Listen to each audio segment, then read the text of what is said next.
Kamareddy declaration ఏదైతే ఈరోజు Congress party అధికారంలోకి రావడానికి ఈ డిక్లరేషన్ ఎంతో ఉపయోగపడింది. చాలామంది బీసీలు ఈరోజు కాంగ్రెస్ వైపు నిలబడ్డారు. రానున్న రోజుల్లో స్థానిక సంస్థల్లో కాంగ్రెస్ పార్టీ గెలిస్తే మేము ప్రజాప్రతినిధులు అవుతాం అని చెప్పేసి కూడా వాళ్ళు నమ్మిండ్రు, ఈరోజు ఓట్లు వేసారు. కానీ 9 ఏళ్ళు అవుతుంది కామారెడ్డి డిక్లరేషన్ సంబంధించిన ఇంతవరకు కాంగ్రెస్ పార్టీ సపోర్ట్ చేయట్లేదు. దీన్ని మీరు ఏమంటారు?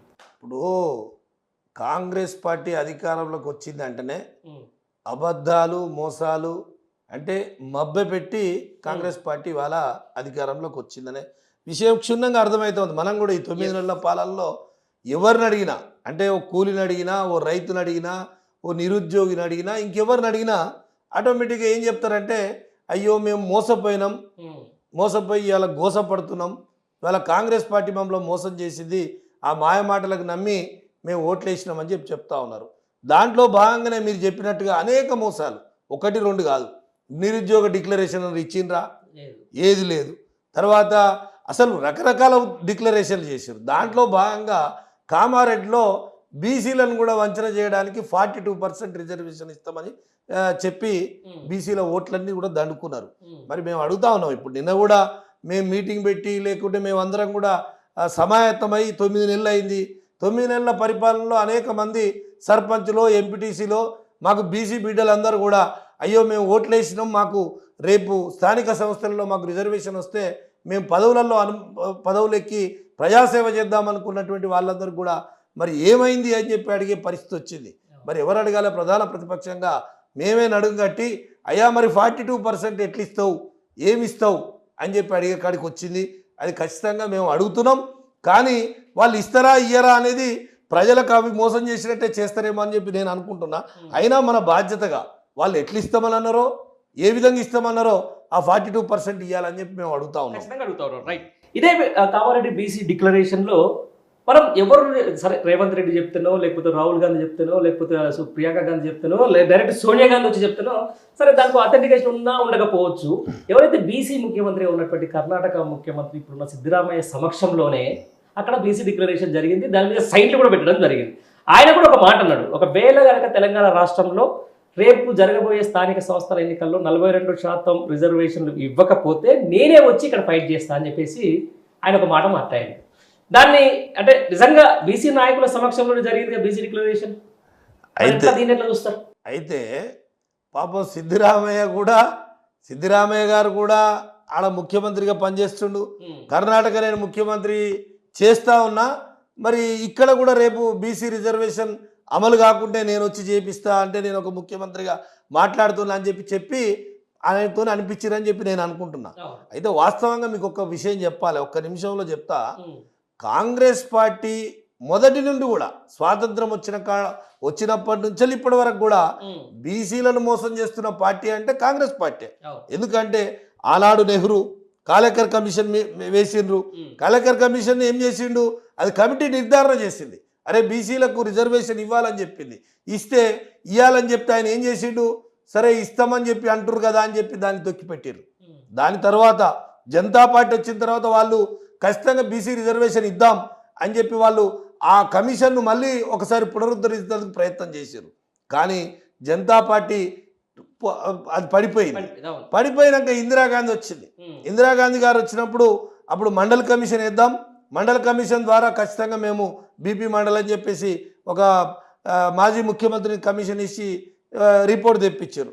కానీ ఆ రిపోర్ట్ ఇస్తే ఇందిరాగాంధీ ఆమె పదవి ఉన్నన్ని రోజులు దాన్ని అట్లా పక్కన పెట్టి ఉట్టిగానే నడిపించింది. బీసీలని ఎస్సీలని ఆ విధంగా మాటలు చెప్పుకుంటూ నడిపించిందే తప్ప బీసీలకు రిజర్వేషన్ ఇవ్వలేదు.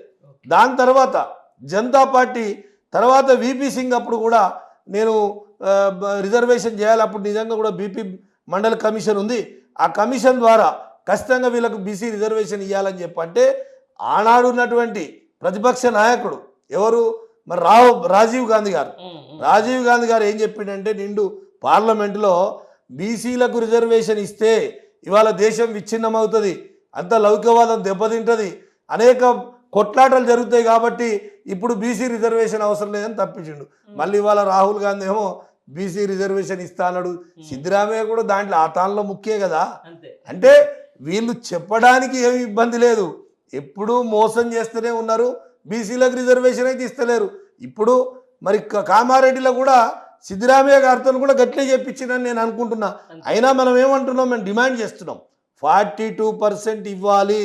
మీరు ఇచ్చి ఓట్లు వేయించుకున్నారు, ఖచ్చితంగా 42% అనేక మంది బీసీ బిడ్డలు ఎవరైతే ఓట్లు వేయించినటువంటి వాళ్ళు ఉన్నారో వాళ్ళందరూ కూడా ఆశపడి ఓట్లేస్తే మరి మోసం చేస్తారా, 42% అమలు చేస్తారా? అదో గమ్మత్తైన విషయమే ఉంది. 42% అసలు సుప్రీంకోర్టు న్యాయస్థానమే 50% రిజర్వేషన్ దాటొద్దని చెప్పినా 42% ఇస్తా అని చెప్పిండు అంటే అది మోసం చేయడానికి అది ప్రజలకు అనుకోలే కదా. ప్రజలకు ఇవన్నీ విషయాలు తెలియదు కదా. ఈ విషయాలు తెలియవు అంటే నిజంగా కూడా మేము చదివేప్పటికి మాకు తెలిసినప్పటికి కూడా దాదాపు నెహ్రూ దగ్గర నుంచి వెళ్ళి ఇప్పుడు ఇందిరాగాంధీ గారు కావచ్చు, తర్వాత రాజీవ్ గాంధీ గారు కావచ్చు, ఇంతమంది మోసం చేసిరని చెప్పి మనం అనుకోలే కదా. అంటే వాస్తవంగా మోసం చేసిర్రు కానీ ప్రజలకు తెలియదు కదా. అంటే మోసగించబడే ప్రజలుంటే మోసం చేసుకుంటూనే వస్తూ ఉన్నారు. మళ్ళీ దాంట్లో మోసంలో భాగంగా ఇవాళ రాహుల్ గాంధీ ఏమంటాడంటే అరే బీసీ కులగణన జరగాలి అంటాడు, బీసీ రిజర్వేషన్ కావాలంటాడు. కానీ ఇక్కడికి వచ్చేసరికి ఇక్కడ కూడా నిండు అసెంబ్లీలో రేవంత్ రెడ్డి గారు ఏం చెప్పిండు, పాలితులే పాలకులు కావాలన్నాడు. అరే ఎంత ముద్దుగా అనిపించింది ఆ మాట చెప్తే. పాలితులే పాలకులు కావాలి. నేను అసెంబ్లీ సాక్షిగా చెప్తా ఉన్నా, రిజర్వేషన్లు అది బీసీ కులగణన జరుగుతుంది, సమగ్ర బీసీ కులగణన జరిగి నేను రిజర్వేషన్ 42% అమలు చేసి ఎన్నికలకు పోతానని ఒక మాట అన్నాడు.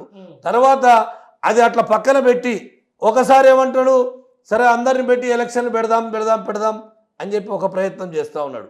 మళ్ళీ అందరు గట్టిగా అనగానే అరే లేదు కులగణన చేద్దామంటాడు.